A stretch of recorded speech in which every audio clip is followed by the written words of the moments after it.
ભાવનગર જિલ્લાના પાલીતાણા પંથકમાં વીજ ચોરીના મોટા કૌભાંડનો પર્દાફાશ થયો છે। ગુજરાત વીજ કંપની લિમિટેડની ટીમે વહેલી સવારથી પાલીતાણા ડિવિઝન હેઠળ આવતા 5 જેટલા ડિવિઝનમાં સઘન વીજ ચેકિંગ હાથ ધર્યું હતું। આ દરમિયાન 99 જેટલા વીજ કનેક્શનમાં ગેરરીતિઓ સામે આવી હતી।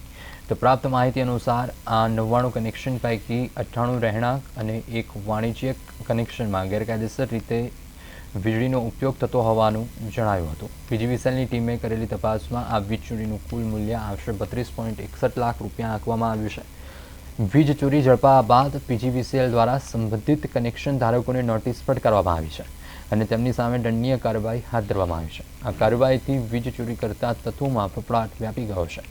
પીજીવીસીએલ દ્વારા આવા ચેકિંગ અભિયાન નિયમિત ધોરણે ચાલુ રાખવામાં આવશે તેવી અપેક્ષા વ્યક્ત કરવામાં આવી છે।